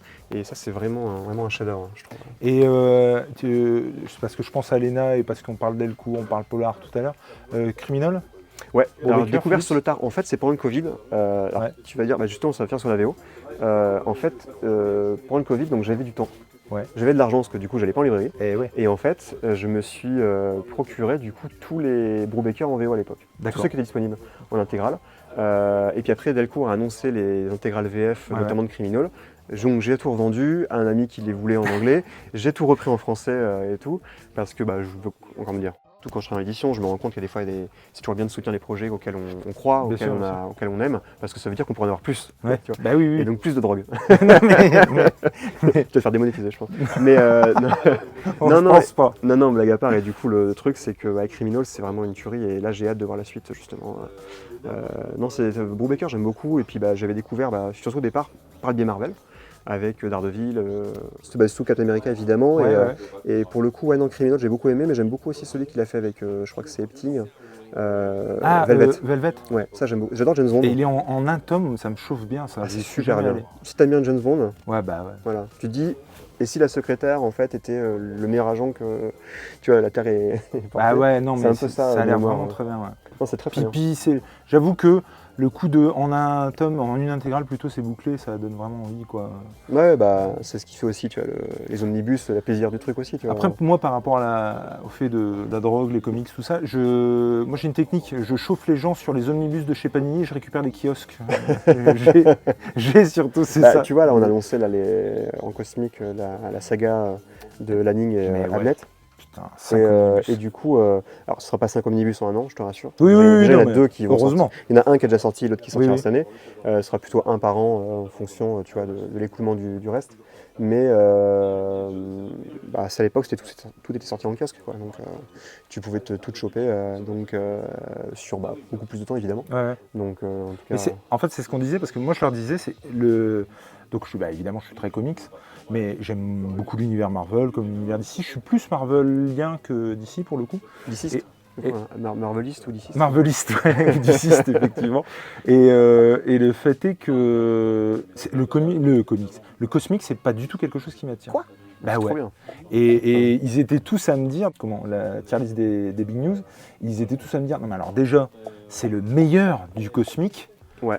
Donc c'est obligé que tu testes, quoi. Enfin, et ouais, j'étais pas du tout chaud, ils m'ont chauffé, Ah non, mais les gars. c'est incroyable, vraiment, tu vois. Genre, en plus, donc, Abnett, il vient de Warhammer. Il a écrit beaucoup de romans oui. de tout ce qui est, du coup, la propriété de Game Workshop. Et alors, moi, je connais pas très bien, et du coup, c'est encore une fois Guillaume Anis là, qui en est parlé, mais comment dire, il est habitué à cette écriture-là aussi, un peu épique, sur le long terme et tout ça. Et c'est vrai que moi, j'avoue, c'est un scénario que j'ai découvert sur à l'époque Annihilation. Et puis après, j'ai vu qu'il a aussi fait du Valiant. Il a fait, je crois, Rai. Ouais. Il a fait les derniers qui étaient sortis. Ouais. En tout cas en VF, je crois que je suis pas trop Valiant en VO, mais en général, je prends les albums VF. Et du coup, Abnett, c'est un putain de scénariste avec Lanning et Keith Giffen, qu'on oublie très souvent, qui est un super scénariste, aussi très habitué sur le cosmique. Également, tu vois, si je dis pas de bêtises, c'était lui avec Bill Mantlo qui avait co-créé Raccoon. Ou en tout cas, il était pas loin. Et Giffen, il a aussi fait des trucs cosmiques chez DC, notamment dans Animal Man, édition d'Urban. Tu as un crossover qui percute la série et tu sais déjà, c'est Keith Giffen qui est aux commandes de l'event. Et non, en grosse surprise, franchement, c'était Energon Universe. C'est-à-dire que moi, je connaissais un peu les séries Transformers, notamment par Aurélien, qui en est parlé, notamment c'est More Than Meets the Eye, qui considère comme un des plus grands récits politiques jamais écrits, qui est un récit Transformers. Il m'avait déjà un peu chauffé, et après quand il a annoncé ça, j'y allais un peu à recul honnêtement, et comme beaucoup de titres que j'aimais sur le tard, enfin que j'aimais plus tard, le début de Transformers m'a un peu... Parce que je me suis dit, putain, les robots... Alors que j'adore les robots, hein, je crois qu'on a pu le voir un peu. Et là, le truc de Transformers, j'avais un peu ce truc genre... je sais pas, je suis pas trop fan. Entre temps, j'ai vu le film Transformers qui était fait pour les enfants, The One, qui est sorti l'an dernier, que j'ai surkiffé, tu vois. Et du coup, j'ai tous les noms en tête. Et là, j'ai dévoré le Transformers 1, j'ai acheté le tome 2, et je me suis acheté le Compendium de chez Image avec tous les Transformers de Marvel. Tous les trucs. Voilà, donc je suis un peu trop dedans là-bas. Et Duke, trop bien, vraiment. Il paraît que Enfin, trop bien. Moi, je vais pas survendre des séries, tu vois, mais moi, j'ai passé un super moment. Moi, je suis allé sur le Transformers 1, que tout le monde, mais vraiment encensé. J'ai pas trouvé ça dingue. Ouais. Et par contre, c'est Léna qui est allée sur le reste de la gamme, si on peut dire ça comme ça, et qui en a parlé sur la chaîne. Et ça allait de bon à sympatoche. Mais je crois qu'elle avait beaucoup aimé Cobra Commander et Scarlet. Cobra Commander, alors Scarlet, j'ai toujours pas lu, parce que Scarlet, en plus, c'est l'équipe de... Enfin, c'est l'équipe, c'est la scénariste donc, de Black Widow, qui était la série qui vient Eisner, et Kate Thompson, c'est celle qui fait Absolute Wonder Woman. Bien sûr, elle a aussi fait la suite du run de l'émir sur Hawkeye, et c'est une scénariste qui est surtout Jeff le requin. C'est la scénariste de Jeff, promu, nommé et qui a gagné les Eisner. C'est classe, effectivement. Elle a gagné l'Eisner de la meilleure série humoristique, et c'est une super scénariste que j'aime beaucoup, et c'est le seul que j'ai pas encore lu, pas faute de temps. Il est chez moi, il m'attend. Mais en tout cas en popcorn, avec Ghost Machine, c'est vraiment les deux univers que j'ai vraiment du plaisir à suivre en mode popcorn. Tu vois, on a une Redcoat qui est là, parce que j'adore Brian Hitch. Punaise. Et Redcoat, qu'est-ce que c'est bien. J'ai pas encore lu, je l'ai à la maison. Et en plus, Urban a fait bien le qu'il y en super a un choix. qui me... Ouais, non, j'ai cru comprendre. Non, mais en plus, Urban a fait le super choix d'intégrer le graphic novel Blizzard. Ouais. Alors moi, j'avoue, je l'ai suivi en anglais. Bon, par acquis de conscience, je les achète en français pour les offrir à des gens, en mode genre, j'ai fait mon achat, c'est bon, ça va. je continue de suivre en anglais. Ouais. Mais typiquement, ouais, ça vaut vraiment le coup de suivre. Et surtout, là, j'ai très hâte. Alors là, pour le coup, je vais repasser à la caisse pour moi. Rook Exodus, là, qui va sortir. Et en fait, typiquement, moi, je suis pas fan des années 90, c'est gros muscles, gros machin. J'ai lu le début, je me suis dit ok, et puis après à la fin j'étais en mode genre ouais Monster Truck, casse de moto, c'est ça, ça a l'air complètement débridé. Et en fait t'as un récit super héroïque et c'est trop et ça a l'air classe. Beau quoi. Ah bah Fabok, tu sens qu'il a eu le temps de dessiner, qu'il a eu du plaisir à le faire et c'est trop bien. Non, ça, moi je trouve ça, je m'emballe un peu trop, désolé peut-être. Non, en fait c'est ce plaisir de lecture que j'ai eu en mode genre primaire, de dire alors c'est peut-être pas le truc qui va me bouleverser comme je pense Swamp Thing ou Blazer ou je sais pas quoi, mais en truc pop. Pour des gens qui lisent pas forcément trop de comics, c'est des univers qui sont faciles à aborder et à commencer. Et moi, j'ai pris vraiment un plaisir, même pas coupable, quoi. Primaire, genre en mode genre cool, quoi. Des scènes épiques où il y a avec les corbeaux, ils volent, enfin des trucs, c'est trop bien. Franchement, faut que je... du coup, bon, va falloir en parler. Ah voilà. À un moment donné. Alors Rome. Effectivement. Alors, le coup de cœur surprise. Mais oui, parce que on va pas se mentir, hein, puis dans les dernières Panini Big News, vous m'avez vu en parler dans la tier list, j'en ai rien à péter de Rome. Pour autant, j'ai écouté dernièrement. Pardon ? Pour l'instant, et j'ai écouté dernièrement un podcast, Paninicast, avec notre ami Émile et Aurélien surtout. Jérémy Manès, effectivement, mais qui du coup, tu sens qu'Aurélien, Rome, il aime beaucoup quoi. Pareil, il l'a lu que cette année. En fait. Ah ouais, ok, d'accord. C'est Jérémy qui l'a lu. Jérémy, c'est ce qu'on disait en fait, c'est que Jérémy a lu la série à l'époque. Ouais. Aurélien en a entendu parler, mais je crois était déjà trop jeune entre guillemets pour l'avoir connu au moment où ça arrivait. Et l'a lu du coup cette année pour préparer le podcast. Et moi pareil au moment où en fait on a fait l'omnibus pour en parler, j'avais comme souvent quand je prépare la réunion commerciale, le début et j'ai pas arrêté. Et j'ai adoré. C'est vraiment super. Et du coup, Bill Mantlo, tu vois, trésor caché de Marvel. Ouais. Non, mais Après, ça se trouve, il y a plein de lecteurs qui me diront, mais du coup, on te l'avait dit depuis 40 ans, tu vois. C'est complètement ça. C'est sûrement ça qui va arriver. Mais en vrai, j'avoue, c'est typiquement le récit que j'aime, quoi. C'est fou parce que vraiment, clairement, tu vois, là, on le voit sur la couverture, c'est quand même un mec dans une boîte de concert, tu vois. C'est pas un mec. Non, mais tu vois ce que je veux dire. Attention. Oui, c'est vrai. C'est un cyborg. Effectivement. Mais non, mais ce que je veux dire, c'est que c'est un super-héros dans une boîte de concert et tu te dis, wow, c'est daté, quoi. Et ouais, de tout ce que vous en avez dit, mais waouh, ça Tu penses pas que ça aurait pu être en fait dans les Nargones, Rome? C'est ma théorie du complot préférée. Mais c'est pas faux. Non, je me suis demandé, tu vois, si bon, bref, je sais pas trop, mais quand j'ai vu ça, ça m'a fait penser à Blood Revolt. Je me suis dit, c'est intéressant. Est-ce que du coup, le Rome aurait pu être dans les Nargones? Mais bon, en tout cas, ceci mis à part, ouais, c'est bien, c'est horrifique, il y a du cosmique, c'est vraiment, en tout cas, je trouve un récit très complet. Donc la deuxième omnibus là, qui sortira en septembre, il y aura la partie inédite en français. Ouais. Et comme dit Jérémy, en fait, au moment où il a commencé à traduire, parce que ça s'est arrêté, c'est ça. Ça s'est arrêté, notamment en raison de la violence de la série, qui fait que du coup, elle était assez souvent, tronquée. Ouais, tronquée, censurée, j'aime pas trop. Il y a une idée un peu politique dedans, en mode pour des raisons, tu vois, c'était plus tronqué en raison en fait du code de la publication sur la jeunesse, des choses comme ça. Et effectivement, elle est plutôt violente. Pour un public jeune, ça peut être un peu peut-être dur à l'époque, mais ça me fait trop rire parce que dans le podcast, vous dites bon, en même temps, ça commence, ils tuent des flics directement. Ouais, mais c'est ça. Mais en fait, on dit certes, il n'y a pas des flics machin, mais tu te dis déjà les gens qui ont dû éditer la série à l'époque. Ils devaient se dire waouh. Oui, c'est ça. Hors contexte, c'est ce qu'on va comprendre. Parce que des fois, quand tu prenais. Après, je pense maintenant, tu prendrais juste la case et tu ne comprenais pas forcément ce qui se passe. Ouais. Après, tu vois que c'est extraterrestre, tout ça. Mais oui, bien sûr. Ça commence comme ça. Et du coup, tu te dis ah ouais, quand même. Genre, c'est vachement. Comment dire, ça n'hésite pas à le montrer, quoi. Même en disant, c'est pas vraiment des flics. Ouais. Tu vois, c'est des méchants vraiment extraterrestres. Oui. Non, mais c'est. En ça, et puis bon, voilà, il y a un gamin qui empale son père. Et tout. Alors, j'ai pas encore attaqué le deuxième parce que j'attends de le lire, du coup, en physique quand il arrivera. Mais j'essaie de me retenir là. Et vraiment, mais c'est vraiment super. Enfin moi j'ai vraiment, et encore une fois, comme je disais, si c'était sorti chez des petits éditeurs comme Néophélis ou autres, ce qui peut arriver des fois sur des vintageries. J'en aurais parlé avec autant de plaisir vraiment que si c'est toi qui l'avais édité plutôt que nous, mais en tout cas je suis très content qu'on ait pu le faire et tout, donc c'est vraiment vraiment une super série, quoi. Et c'est ce qu'on disait, alors effectivement après tout ça j'avoue que j'en suis un peu revenu et du coup ça m'intéresse vachement. Pour autant c'est ce que je disais dans la tier list des Big News, le fait est que je trouve que c'est essentiel que ce soit édité, que ce soit disponible, que ce soit déjà pour perpétrer le truc et permettre à des gens de découvrir.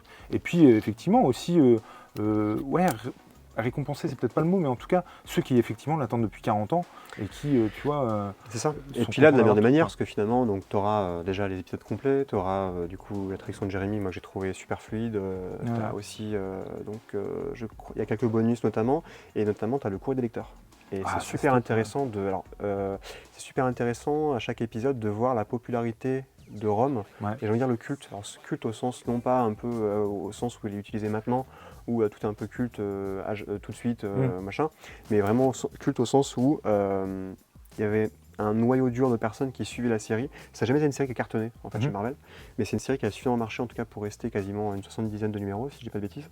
Et ce que j'aime beaucoup justement, c'est ce côté où on voit les gens, la communauté de fans grandir en disant non mais je m'attendais à rien, et en fait, waouh, l'épisode de Galactus, mais c'est ça. J'ai fissuré, quoi.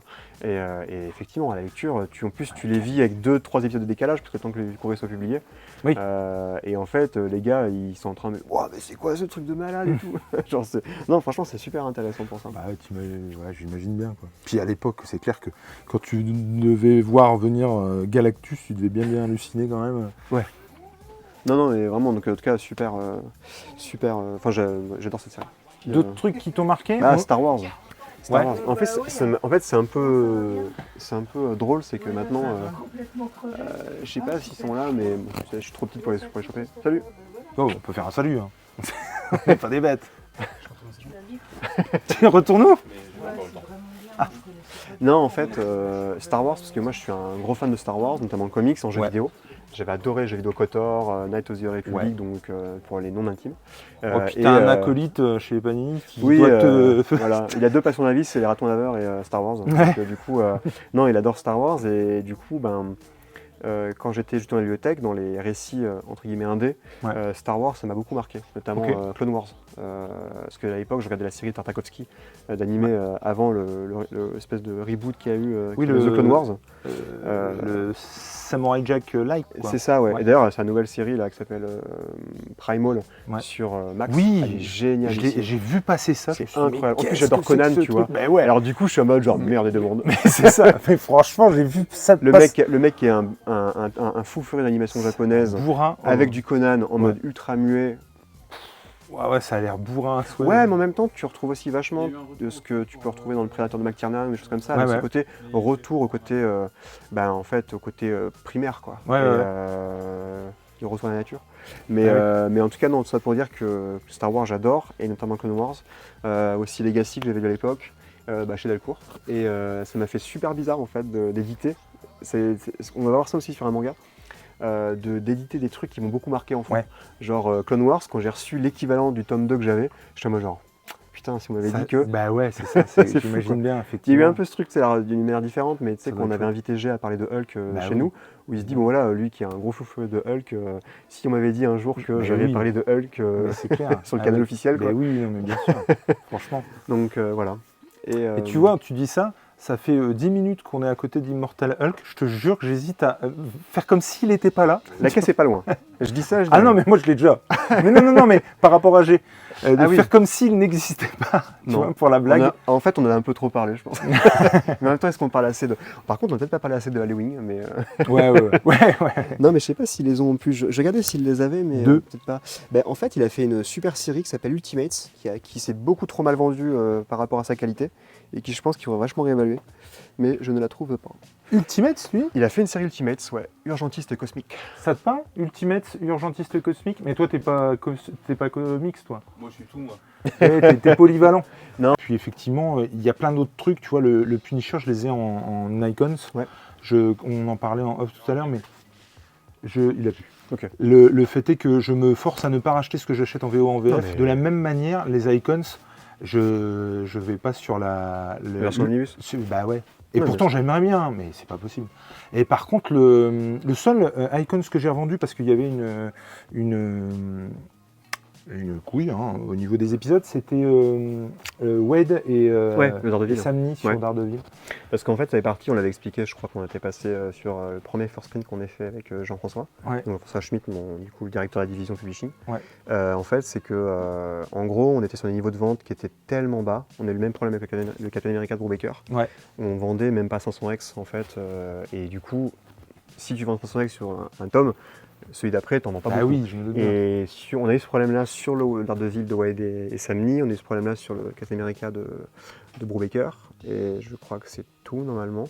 Et donc après, quand on est passé en omnibus, ça nous permettait de manière beaucoup plus sereine en fait de le faire et d'arriver. Alors évidemment, c'est pas la solution idéale parce que du coup, ceux qui ont acheté des icônes n'ont pas pu avoir entre guillemets la fin.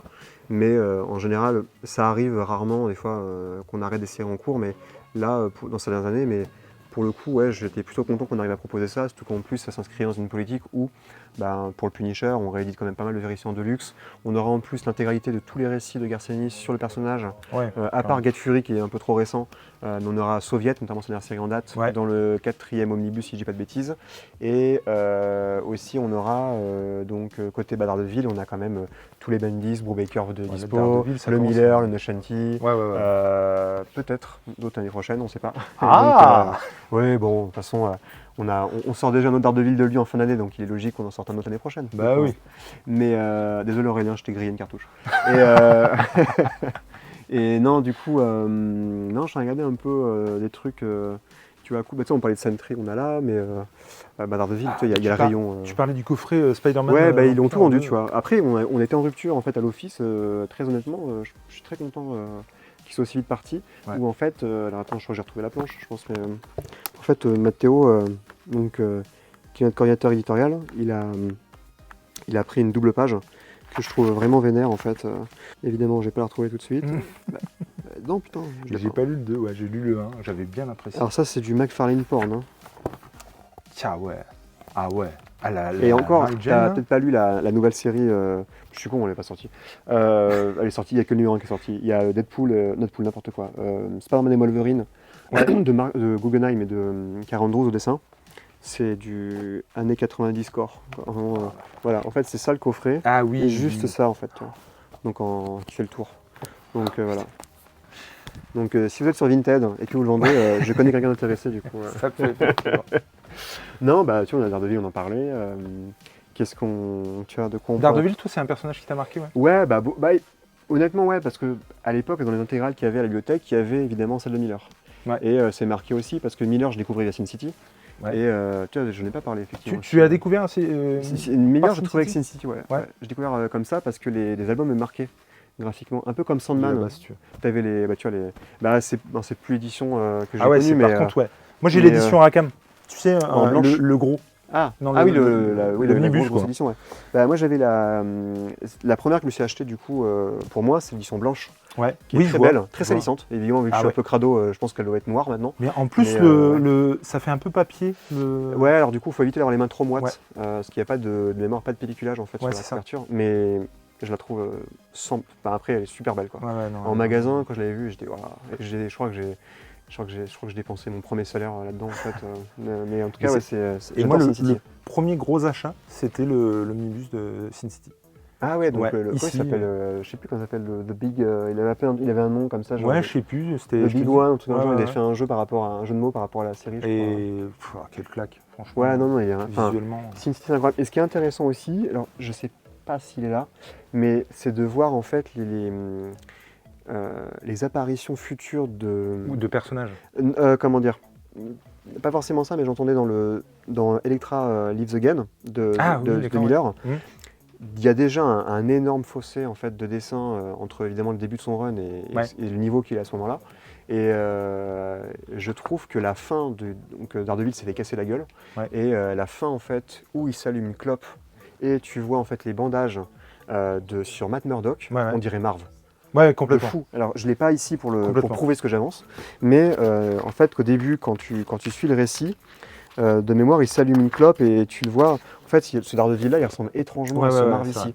Et du coup, c'est super intéressant de les lire dans l'ordre chronologique parce que, alors je sais plus s'il commençait déjà à travailler dessus ou pas, mais ça m'avait vraiment marqué à l'époque. Je me dis putain, mais j'ai déjà vu quelque part ce truc-là. Et je reprends mes Sin City, je dis ah ouais, mais c'est là-dedans en fait. Et donc ouais, non, ça c'est super.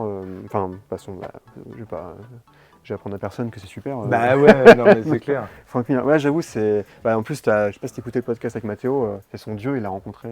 Ah ouais. Ouais, il a rencontré ses deux dieux, il a rencontré Miller et ensuite Romita Junior. Ça, c'est terrible. Ah ouais, franchement. Non, mais c'était. Ouais, j'adorais le rencontrer, j'avoue. Il y a un documentaire sur lui, apparemment, là, qui est. Ah ouais. Je sais pas s'il sortira en France, mais aussi il est déjà sorti. Mais Miller, ouais, c'est un dieu, quoi, j'avoue, j'adore. Et on parlait aussi de la proposition Ultimate Universe que, Ouais. bah ouais, on affectionne particulièrement avec G. Et on aime particulièrement la proposition qui est faite mensuelle, enfin bimensuelle. Bimensuel. Bimestriel, du coup. Bimestriel, oui.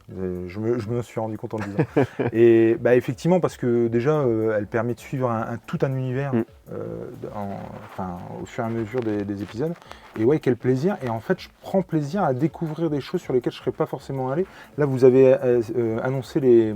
Comment ça s'appelle ? Doom World et Marvel World. Ouais, mais les Deluxe, en fait. Excuse-moi, pardon, ouais, sur la série, ouais. Bon. Et typiquement, ouais, je serais pas forcément allé sur la série de Peach pour Moko avec X-Men. Et là, je suis très content de la voir dans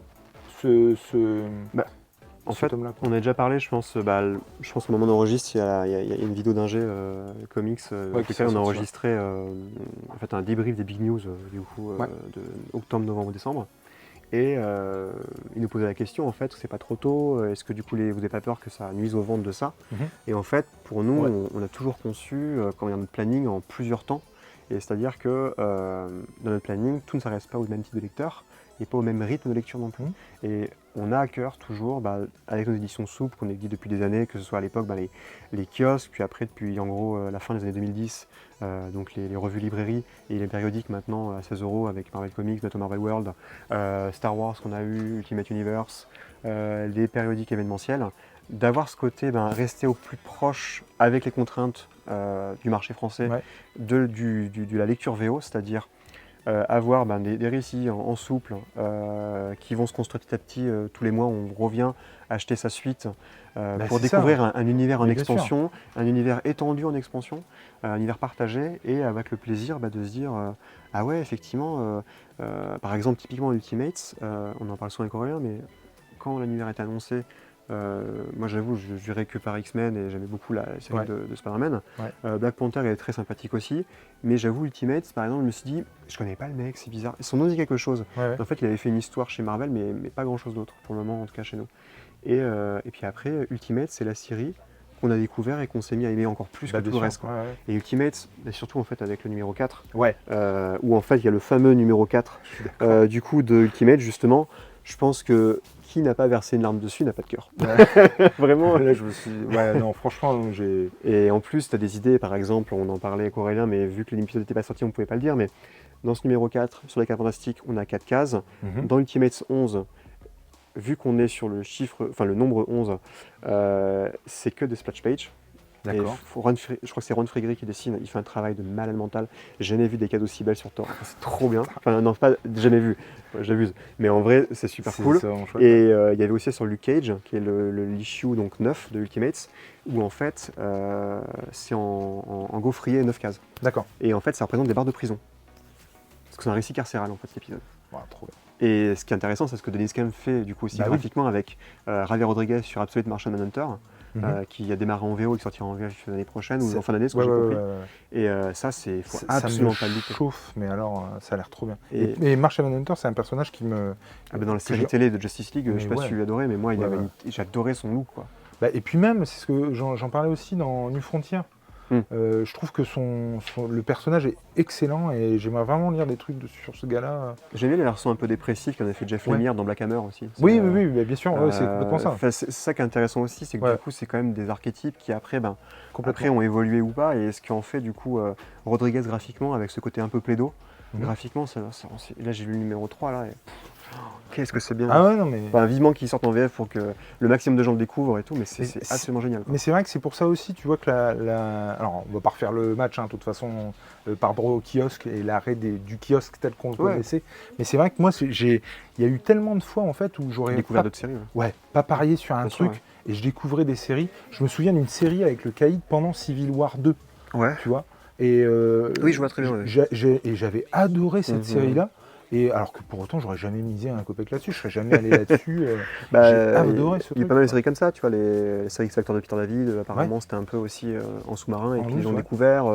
Non, je trouve que c'est énormément de découvrir aussi. Alors après, c'est aussi des fois compliqué d'avoir un équilibre de séries et des fois, il y a des gens qui n'ont pas un ratio qu'ils trouvent favorable. Oui, C'est vrai voilà. qu'ils se disent, bon, il n'y a que deux séries qui m'intéressent vraiment sur. C'est ça. Voilà, on peut être prêt à découvrir, mais peut-être pas tous les mois. Donc pour le moment, je suis content, on a la bonne formule, en tout cas sur Ultimate, c'est sûr.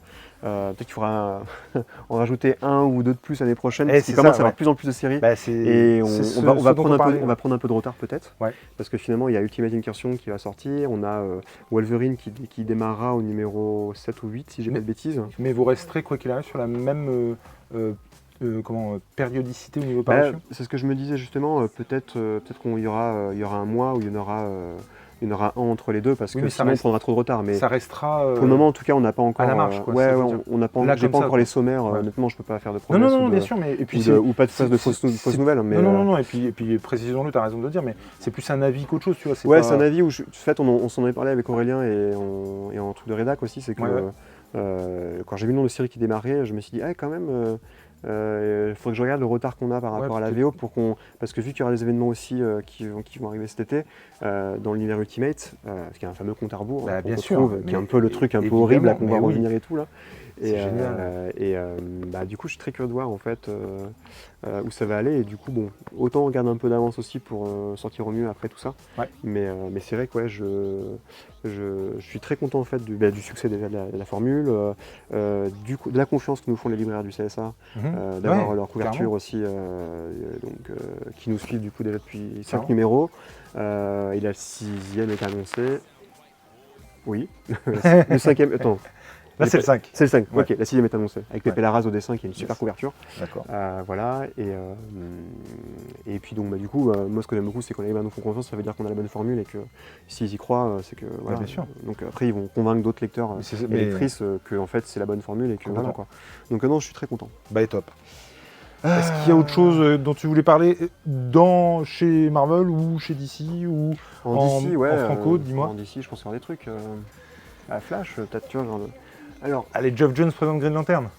Ah, mais. Non, c'est ça dont tu voulais parler? Je suis pas très. Non, c'est ce qu'il y a Far Sector. C'est trop bien Far Sector. Ah ouais? Ah, j'adore Far Sector, moi. Attends, je vois même pas. Putain, elle est où? Non, elle est pas là. Ok. Ah merde, dommage. Ah bah tiens, je suis con, bah oui. Kiss Giffen, tu vois, il a fait ça surtout en fait. Ok. On parlait de Kiss Giffen, ça c'est très bien. Vraiment. Non, bah tiens, dans les. Ah, attends. Non, je voulais parler, mais ils n'ont pas ici. Là. Il y avait le Multiversity de Howard Chaykin qui est très bien. Ouais. Avec des numéros très rares dedans, c'est vraiment super. Ok. La collection Multiversity, globalement, Sherman est cool. Déjà, il y avait évidemment celui de Morrison qui est trop bien. Non, mais ça, c'est une tuerie.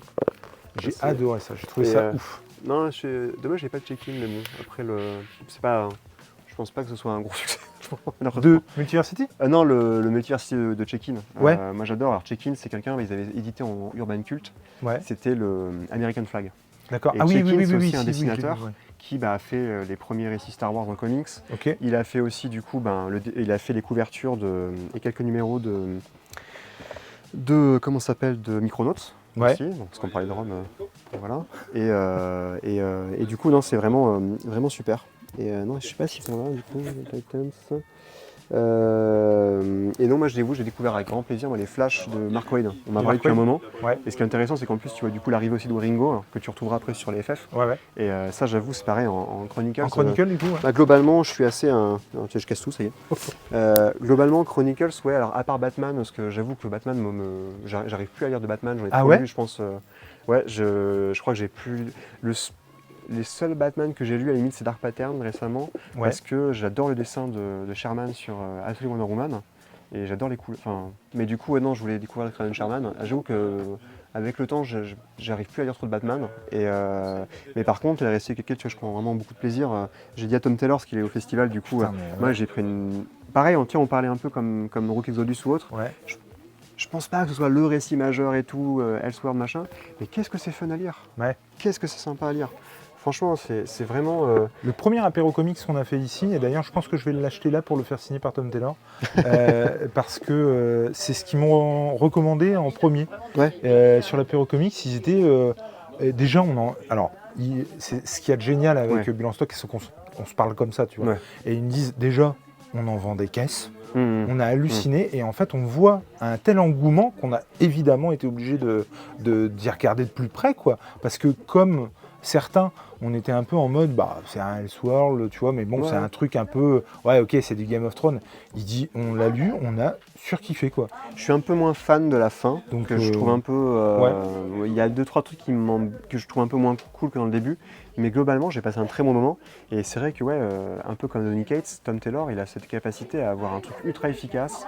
Je ne prends pas pour un con en tant que lecteur et je trouve vraiment très généreux, avec beaucoup de cœur aussi. Chez Tom Taylor, c'est ça, quoi, dans son Nightwing, on voit que c'est des récits qui ont du cœur et je trouve que c'est vraiment très chouette à lire. Et tiens, si on voit le premier Batman que j'ai lu, du coup, les Grant Morrison. On m'a toujours dit que j'ai commencé par la hard way. Et effectivement, c'était pas facile à lire. Ouais. Donc j'avoue, j'avais lu à l'époque l'édition Panini en bibliothèque. J'avais pas tout compris parce que c'était mon premier comics Batman. Et puis après, quand Urban est arrivé, j'avais acheté l'édition qui était à l'époque en 8 ou 9 tomes. C'était intéressant parce que du coup, j'ai découvert, et c'est ce qui me plaît toujours maintenant chez Morrison ou d'autres scénaristes. Ouais.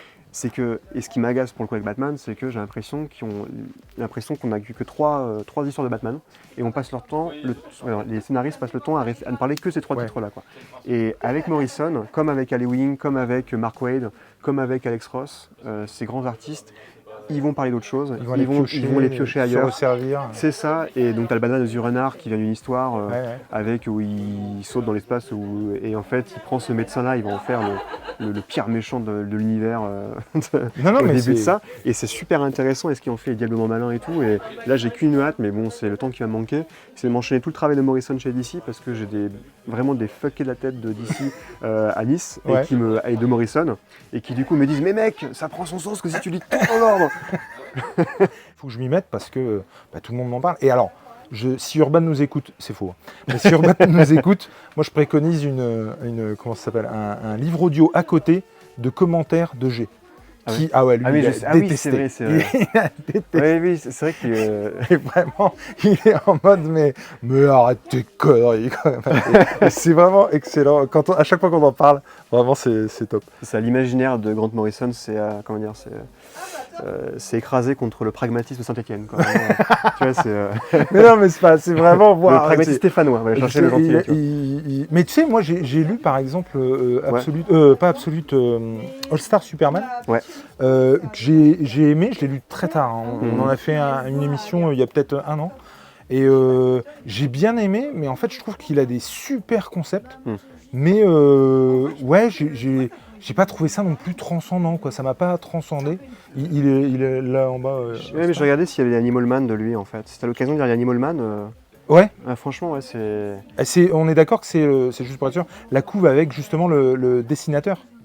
Tu vois le pinceau, tout à fait, ouais. En fait, justement, t'as un truc très méta dessus. T'as aussi des premiers comics de Gann, finalement, où qui parlent de ça. Moi j'adore, je la trouve très touchante l'histoire, et puis Morrison, j'aime beaucoup ce qu'il fait, j'adore sa série, là pour le coup elle est pas complète en VF, donc je l'ai acheté en omnibus, c'est les Invisibles, qui est une histoire majeure. Doom Patrol, ça par contre je l'ai acheté, ça c'est génial.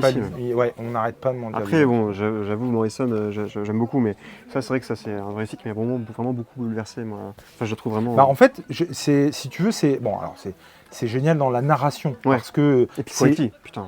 Pour Quietly. Mais oui. Mais moi j'adore, c'est con, hein, mais c'est décomposition. Il y a des moments où tu as des personnages qui se décomposent. J'adore quand il fait ça. Et en fait, All Star, j'aime bien parce que finalement c'est presque 12 one-shots, quoi, et qui effectivement se contiennent, mais j'aime, il y en a certains avec son père, à un moment donné, moi qui me bouleverse. Et je sais pas si t'as lu le Space Age de Russell et Allred. Je l'ai lu, j'ai pas aimé. Ah merde, qu'est-ce que t'as pas aimé Bah, dedans? en fait, c'est pas que j'ai. Non, attention, c'est pas que j'ai pas aimé. J'ai trouvé ça très J'ai pas de sympathique. fourche, hein, t'inquiète. Non. Non, mais je trouve ça très sympathique, je trouve ça très chouette. Ouais. On l'a chroniqué sur. Urban a eu la gentillesse de me l'envoyer, et du coup, on l'a chroniqué sur. ta chaîne Pardon? Sur ta chaîne? Sur la chaîne, ouais. Mmh. Et en fait, le problème, c'est qu'il passe après For All Seasons, Spider-Man, Histoire d'une vie. Ah oui. Il passe après le récit des 4 Fantastiques que moi j'adore. Je le préfère même. Bah, à c'est le Histoire même d'une vie. scénariste, ouais. C'est le même scénariste, et je trouve que ça se sent. Et Mm. en fait, j'aime bien, mais du coup, j'ai l'impression d'avoir déjà vu ça. Et du coup, j'arrive pas à T'as m'émerveiller. pas Allred sur les 4 Fantastiques. Et Allred, c'est genre. Ouais, c'est vrai. C'est pas. c'est vrai. Moi, j'adore ce C'est dessin. vrai. Et en plus, Russell, il y a toujours ce côté. Et c'est en ça que je trouve intéressant son approche. Il a fait la même chose sur Batman. Ouais. Enfin, la même chose. Non, du coup, c'est Batman, c'est pas Superman. Mais voilà, et ça, c'est un des rares. Si Batman que j'ai lu, c'est la version à lui qui sortira en VF, j'imagine. Et là, son travail sur Wonder Woman, Ouais. c'est qu'en fait, il va aussi parler à la société. Et souvent, Russell, c'est souvent des récits un peu grinçants. Comme dans les Fantastic Four, tu vas avoir aussi l'évolution de la place de la femme Oui, dans bien la sûr. société américaine via le personnage de dessous, en fait. Mais vraiment, j'ai adoré. Ah, mais moi j'en aime beaucoup. De toute façon, c'est aussi pour ça que dans la sélection des poches qu'on a fait pour les FF, on l'a mis dedans. En mode genre, je trouve tu vois, typiquement en récit assez court, pas trop engageant sur le reste, où sûr. tu te dis bon, j'ai que ça à apprendre et j'ai que ça à connaître finalement. T'as l'essence du truc, Ouais, la c'est famille, tout ça. Enfin, vraiment, je le trouve trop bien. Mais ouais, Spatial, je prends note. Allred, j'aime beaucoup. Ouais, t'as vu son Silver Surfer? Alors, justement, j'allais dire, je crois que je fais partie des rares qui n'aiment pas. Ah ouais? Mais ouais. T'as pas de cœur. Mais en fait, c'est. Non, mais. T'as pas de... Non, faut pas insulter un intervieweur avant qu'il fasse le monde. C'est vrai. Non, mais c'est pas mon Silver Surfer. Je le reconnais pas. Note my Silver Surfer. Bah ouais. En fait, je le reconnais pas. Pour autant, je serais capable, si j'avais de la thune, je serais capable d'acheter l'omnibus rien que pour les dessins. Je trouve ça magnifique.